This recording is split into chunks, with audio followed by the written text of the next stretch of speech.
Hello and welcome to a very special edition of the Tyre Kickers. We are here at Prescott Hill. This is a Footman James coffee and chrome event at Prescott Hill climb here in Gloucestershire. Cars and coffee, what's not to love? The Tyre Kickers podcast with Footman James. Matt, I've just seen a Metro 6R4 which has already made my day, and we've only been here 20 minutes.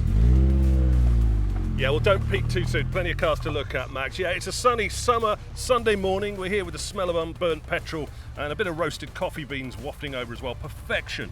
We'll be checking out cars, talking to the owners and kind of getting in the way. That's all in this special episode of the Tyre Kickers from the Coffee and Chrome at Prescott Hill climb. Classic car chat with Max and Matt in partnership with Footman James.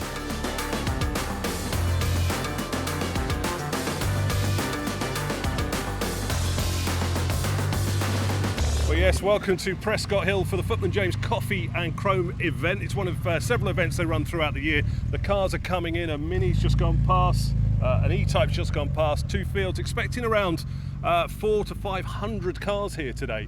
This is a big event, and the reason we're here is tied in with some news, Max, isn't it? Because Footman James, one of the biggest names in classic cars, have decided to partner up, sponsor the podcast so we can grow it even further, which is great news. Yeah, it means somebody can pay the fuel bill on your Stag, which means we can go to a few more events. There's a nice MG coming in here, actually. Look at it. It's a 1974 nice. MG. Yeah, in a sort of an orange. B. Orange, and then there's Behind an MGA. that, there's a TR3. Oh, TR3. I can't see it.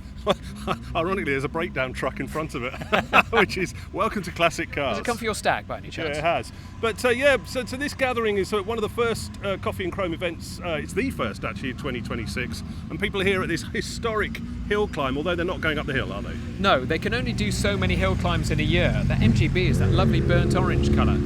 They can only do, so many hill climbs in a year before the local residents complain. That's a Triumph motorbike, Bonneville 150.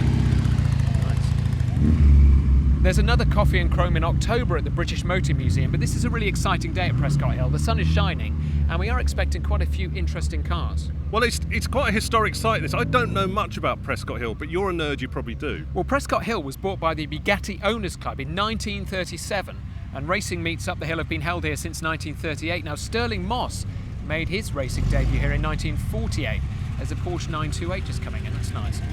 The course climbs 200 feet, and the fastest modern single-seaters can do it in 35 seconds. Oh, right, okay. So tell me about the bends. There's some famous bends, aren't there? You drive me around the bend, but tell me about the ones here. So you've got Pardon Hairpin, the S's, Semicircle, Allards, and a Tourist bends. Now, there's no ride up the hill as we've said, but there is going to be some pretty sexy cars coming in. That's a TVR making nice. I like the Spitfire behind it. Followed by a Spitfire on chromes, actually. Is that one of the original ones? I think that's a Mark 1, isn't it? Is that a Mark 1? He's got his ears in. Yes, he can't hit me. Either he just ignored you. I can't blame him. Who's that idiot asking you for Mark 1? There's some more. It's a real collection, and we look out, there's rows and rows and rows of cars that way, and they're in two different sort of paddocks up here, all parked up. A real mixture of stuff. We're going to get in and amongst the cars, aren't we? And try and speak to the owners and find out some of the stories. I mean, it is a real eclectic mix here, and due to the volume of cars that are going to be here, I think we'll find some interesting ones, won't we? Yeah, enough chat from you. Let's go and have a look at some cars. We are standing in the shade under a tree next to a brand new M3 competition touring. There's such a good mix of cars here because it's new and old. And two cars up from that is an Allegro 2, a 1.5 HL. With the go slower stripes down it. We're in field number one, so right in the middle of thicker cars. We just sort of decided to come here to see what we could see. It's a TR6 going down there. There's a Lotus Elan there. There's an old Granada 2.8 gear. Real mix of some old Triumphs, a Spitfire, some E-Types over there, some American stuff. There's a real mix of stuff, isn't there? Matt, I've just seen the car of my childhood dreams, a Metro 6R4. This is fantastic. Gary's the owner, he's just driven in. Gary, tell me about this 6R4. It is tremendous. Well, it's you could say it's not a genuine car, it's one I've built. It's based on a space frame chassis which was welded into the car. It's all bespoke suspension. It's running a Honda K20 supercharged with a Quay 5-speed sequential. Well, if we come around the back and have a look at the engine, because you're actually running it to cool it down, and you opened up the back here a minute ago, Gary, and I didn't realise there was a barbecue here at the event today, because it's pretty hot, isn't it? It does get a bit warm. does get a bit warm. I've never maxed it. It's geared to about 115, but it gets there very quickly. Can I ask a question then? Was this actually based on a genuine Metro? Did you take a Metro Yes. apart and build it? It was a 1.3L. How much of the original Metro is left? Not a lot.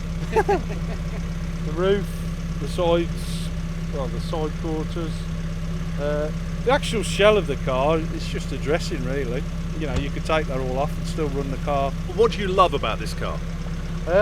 Well, I did my apprenticeship at Austin Rover, and I actually started the year that they were building these for the Group B. So I've got an affiliation with Austin Rover anyway. I spent 22 years there. I just think they're mad, really. I mean, I'd love a genuine one, but you know, £300,000 or £400,000. So I thought if I can't buy one, I'll build one or try and build something. It's not four-wheel drive; it's only rear-wheel drive, but it's quick enough for me. Well, this looks great, Gary. Probably the best use of a base 1.3L Metro. Yeah, I can't argue with that. A lot of people might disagree with you. You get a lot of people that'll look at it, and because it's not a genuine one, they'll just put their noses in the air and walk away, which is fine. Then you get genuine people that are just really more interested in the the build and the engineering and that kind of thing, really. Amazing labour of love and an amazing commitment for you to get it done. Well done, Gary. Thanks for showing it to us. Thank you very much. Cheers.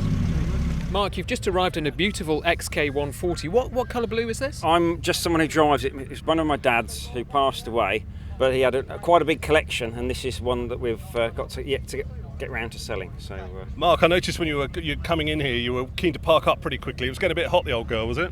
well, we're not sure if the temperature gauge is accurate because it sits above the normal all the way here. But well, it's a British car. It's probably not. It hasn't overheated. It's the maiden journey of this year. So having come over an hour and then we queued all the way up the hill, we were kind of going, yes, we'd rather park up quickly than risk overheating. There's always that point where you just have one eye on the temperature gauge, isn't Well, it? That's it. Old cars, it's just take it easy and see how it goes, isn't it? So, How was your journey here in an XK140 then for an hour? How far have you come? about 45 miles, I think. Oh, right, okay. So that's pretty good, isn't it? How did you find it? Yeah, love it. I mean, that's why we only come to this. It's an excuse to get the car out, isn't it, basically?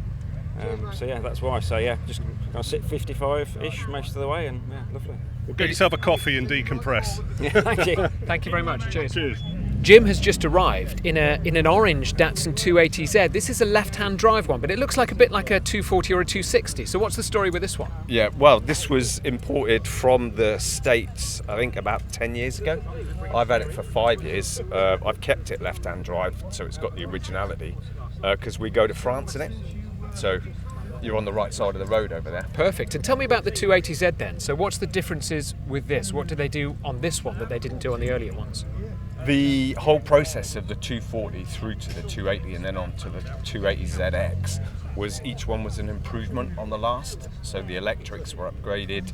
This has got a stronger chassis than the 240 and 260, slightly more rigid because it was more of a GT, so the suspension was softer rather than racier. So if you're buying one at the moment, which one do you go for? What's your call? I'd go for a 280 again, but most people go for the 240 because you can pick it up right-hand drive.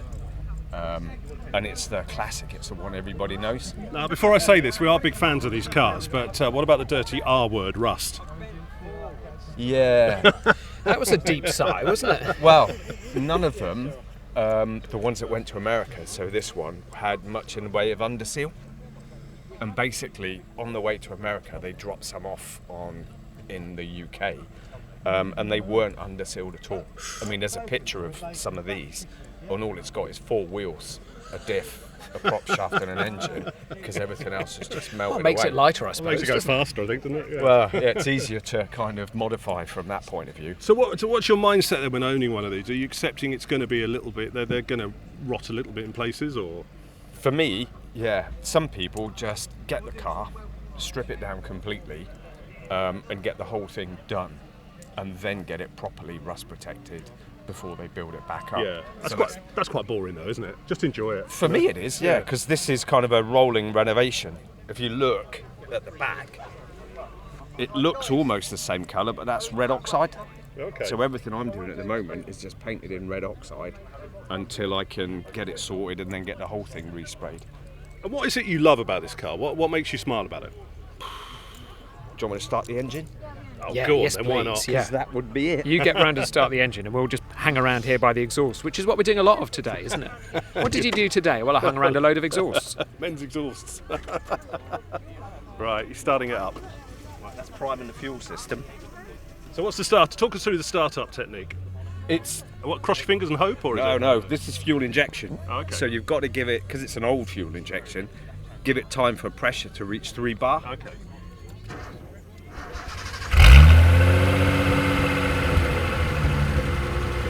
That's got a nice sound, doesn't it? Yeah. But when you're doing about 60 Can or you 70, give it some beans for us?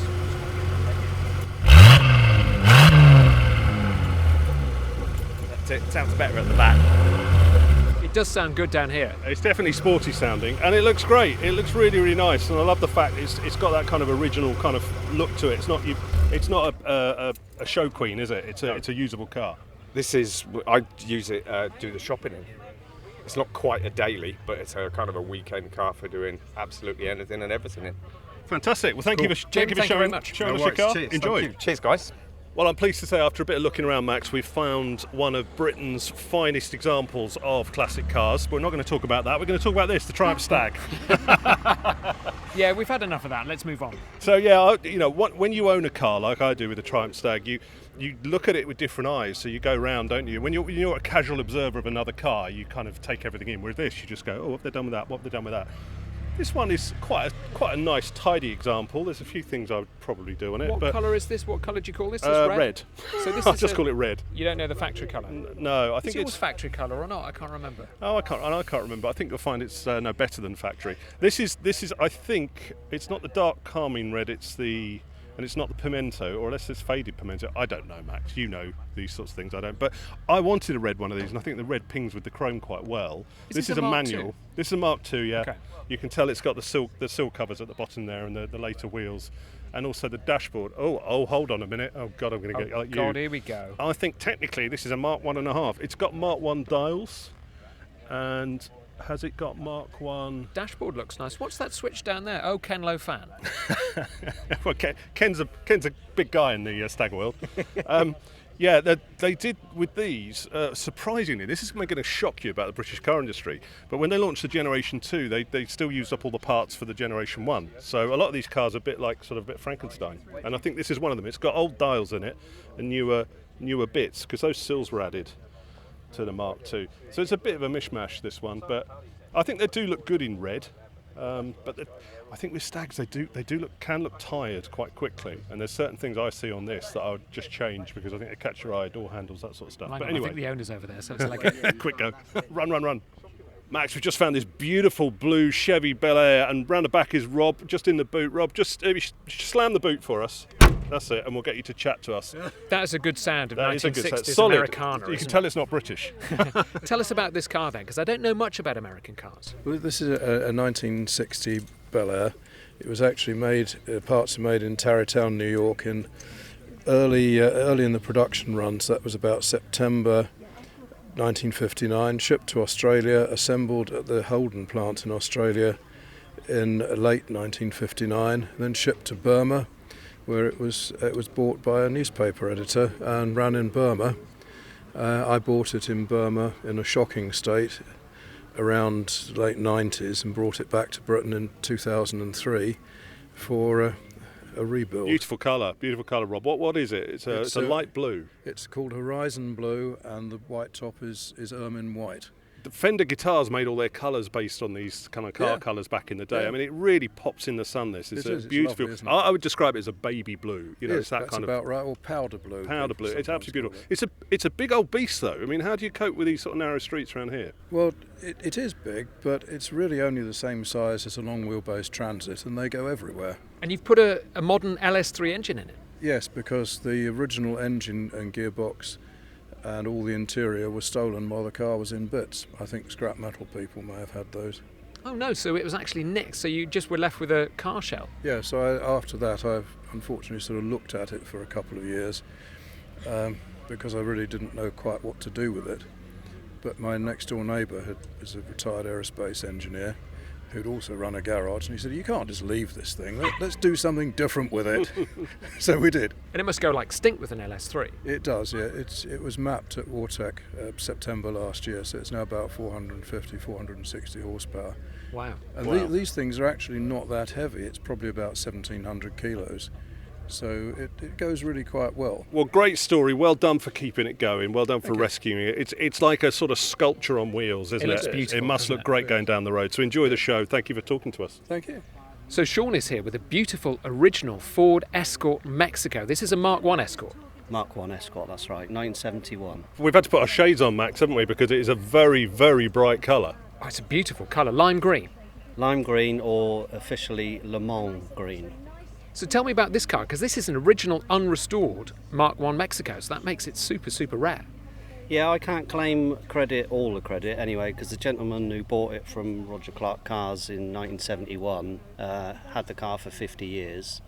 He made a vow to himself that after 50 years he'd sell it. So I came along and bought it after he'd used it for those 50 years. That's a great story. So what do you get with a Mexico that's extra than a normal Mark 1 Ford Escort?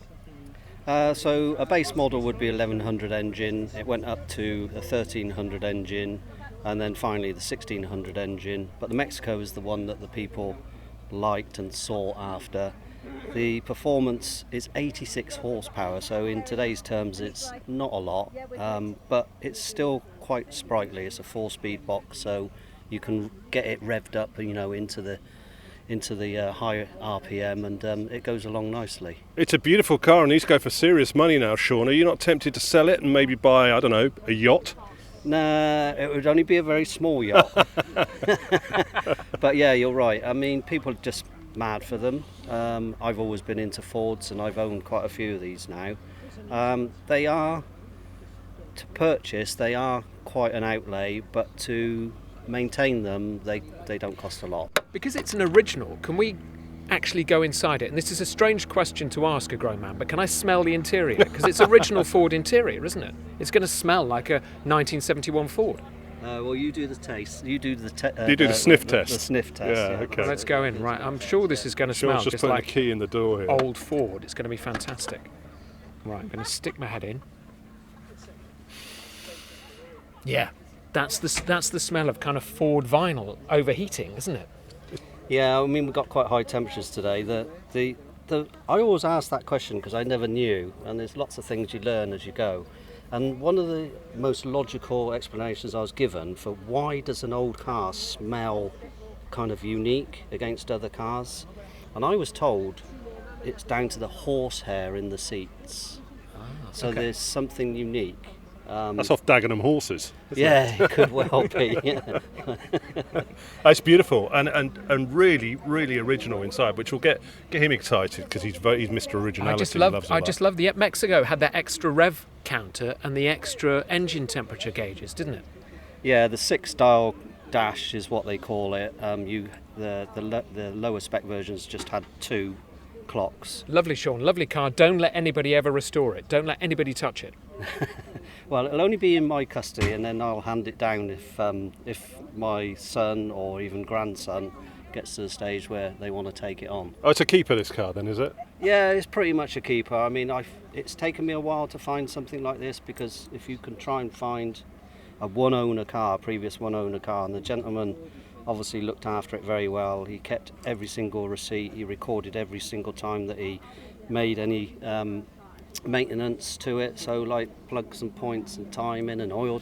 It's on its 44th oil change. That sounds a bit like Max, actually. Have you owned this car? Because he writes everything down. 44 oil changes. Fantastic. 44 oil and filter changes, yeah. Every 3,000 miles, regardless. Beautiful. Lovely car. Great. Yeah, Thanks, enjoy it. Sean. Thank you for showing us. You're welcome. Mike has just pulled in the most gorgeous Guards Red 1988 Porsche 911. Yeah. So G50 gearbox. Correct, yeah. Yeah, I've had it quite a long time. I think 2009 I bought it. Possibly the best G-body Porsche. Discuss. Yeah, I guess so. I haven't driven that many, so I can't tell you from experience. But it's quite a user-friendly car. It's nice and old school as well. So you get the best of both worlds, really. So if we have a little look round it, could you tell us like how long you've had it, why you got it? I bought it in 2009, I think it was. Just always wanted one from when I was young enough old enough to work out what they were. Talking to the or reading about the cars, this seemed like the best option for user friendliness and old school Porsche stuff. Did you look at many to find it? I didn't look at many physically. I spent years probably on the internet. Oh, welcome to our world. Yeah, that's right. That's what he does. Yeah.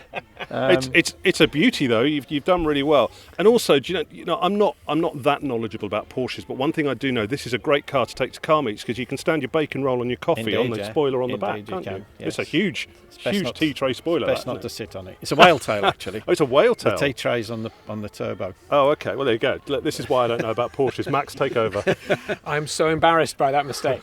So this is a beautiful original car, isn't it? Because I'm not seeing anything different on this, and I think this is how they come the best, when it's a pure original factory car. It's got the sunroof, it's got the factory sunroof, and I'm just having a quick look inside. Centre console. It's a lovely car. It's had a bit of bodywork since I bought it. It was quite a cheap car when I bought it actually, and I knew it was sound, but a little bit scruffy. And it was local, so I realised I'd have to spend a bit on it.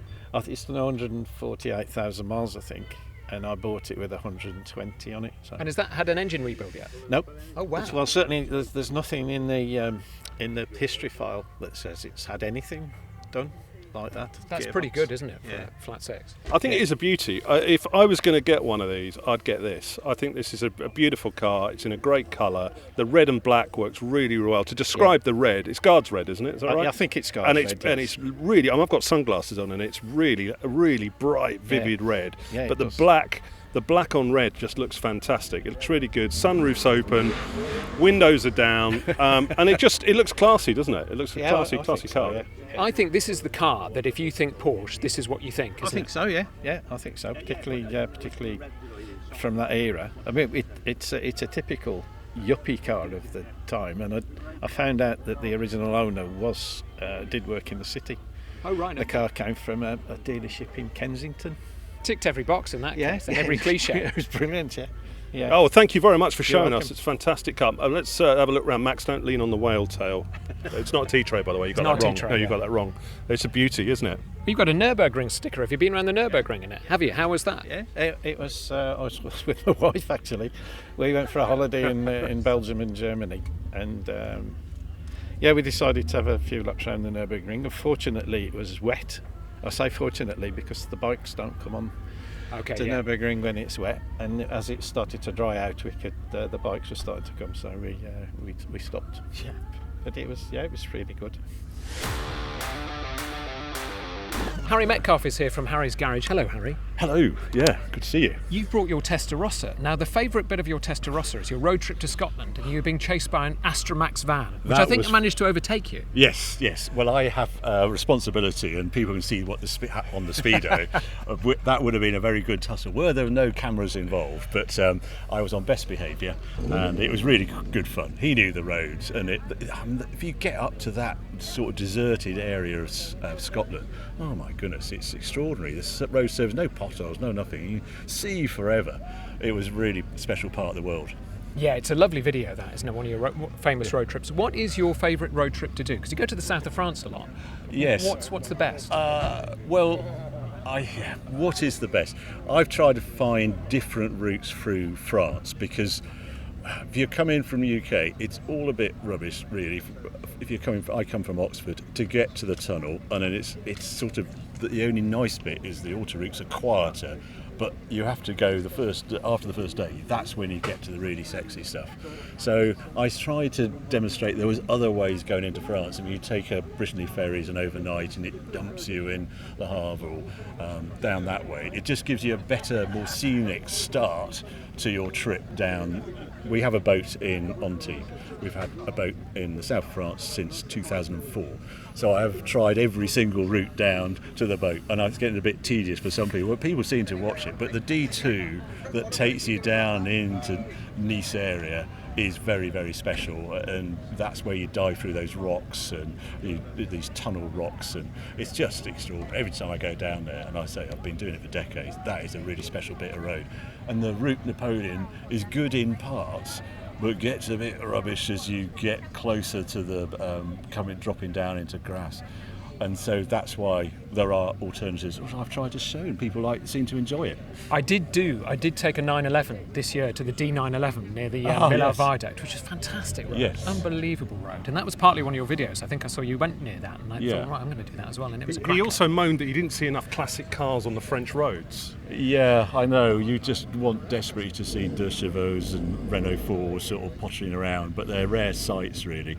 France is terrific because it's got a variety of areas and they're empty. It is more empty. Italy is more spectacular and there's more history and there's less trouble, shall we say, with police, but it's a bit crowded, is the trouble with Italy.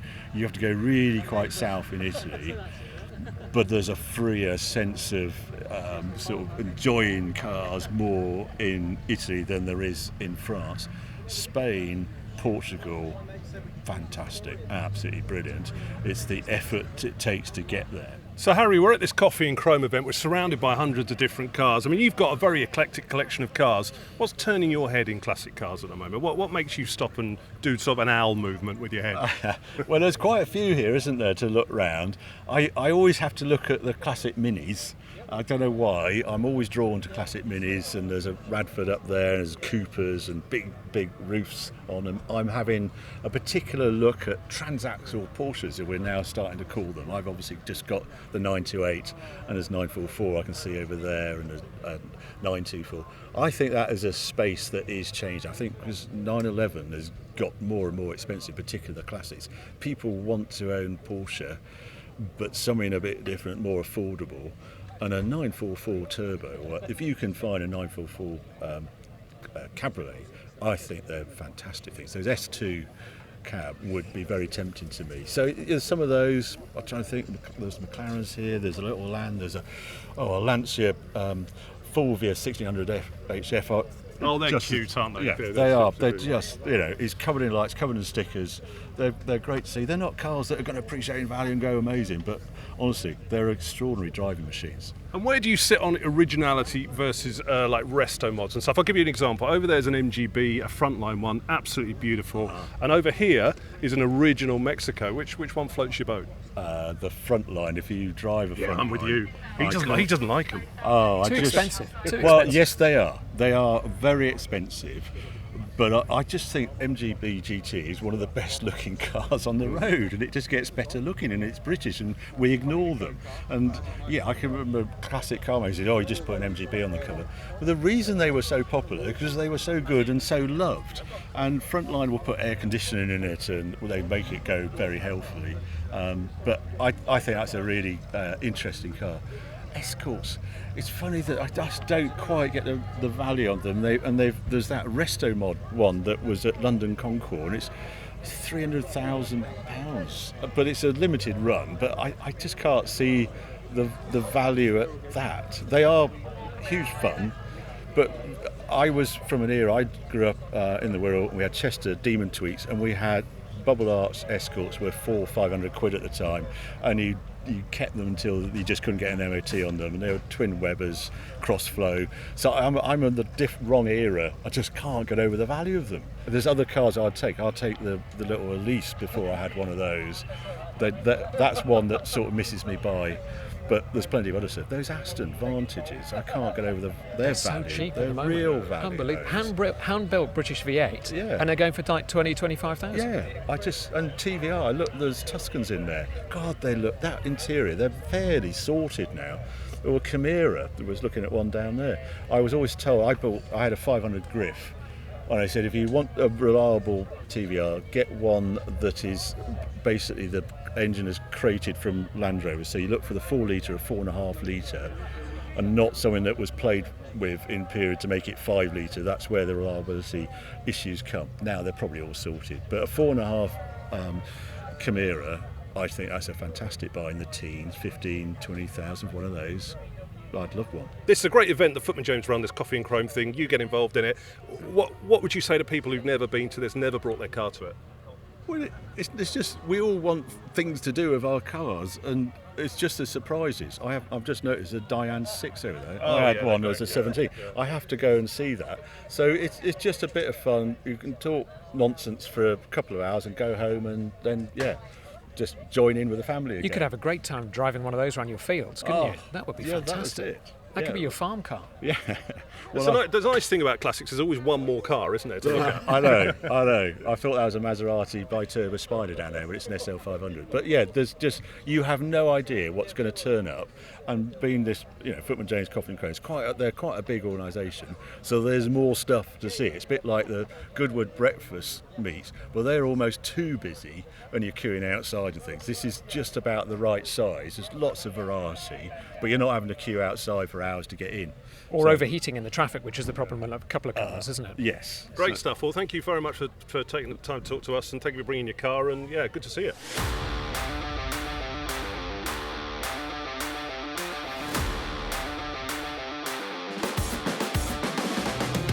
So that's it here at the Footman James Coffee and Chrome at Prescott Hill. It's been a fantastic day. I think I might have got a little bit sunburned, but I'm more excited about the cars I've seen. There's been some cracking cars here. Yeah, you've not even bought me an ice cream yet, but the ice cream van's just over there, so let's have one before we go. Some really interesting stuff in a real interesting mix of cars. I mean, sometimes at classic car events, they get a bit samey. Oh, there's an Isetta leaving. Oh, you like one of those? I do like those. Yeah. Oh, behind it, it's a Wolsey Hornet.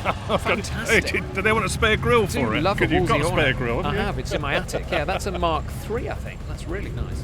Yeah, a real mix of good cars actually, Max. I mean, sometimes at these events they get a bit samey, but what Footman James has done here is really nice because of the size of this.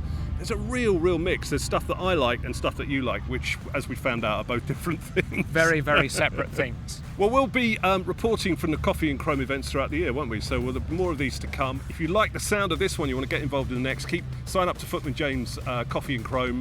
You can get it on social media and get notified about the next event. They do sign up really quickly, these events, so get yourself on the list, get here and come and enjoy it because it's a really good day out.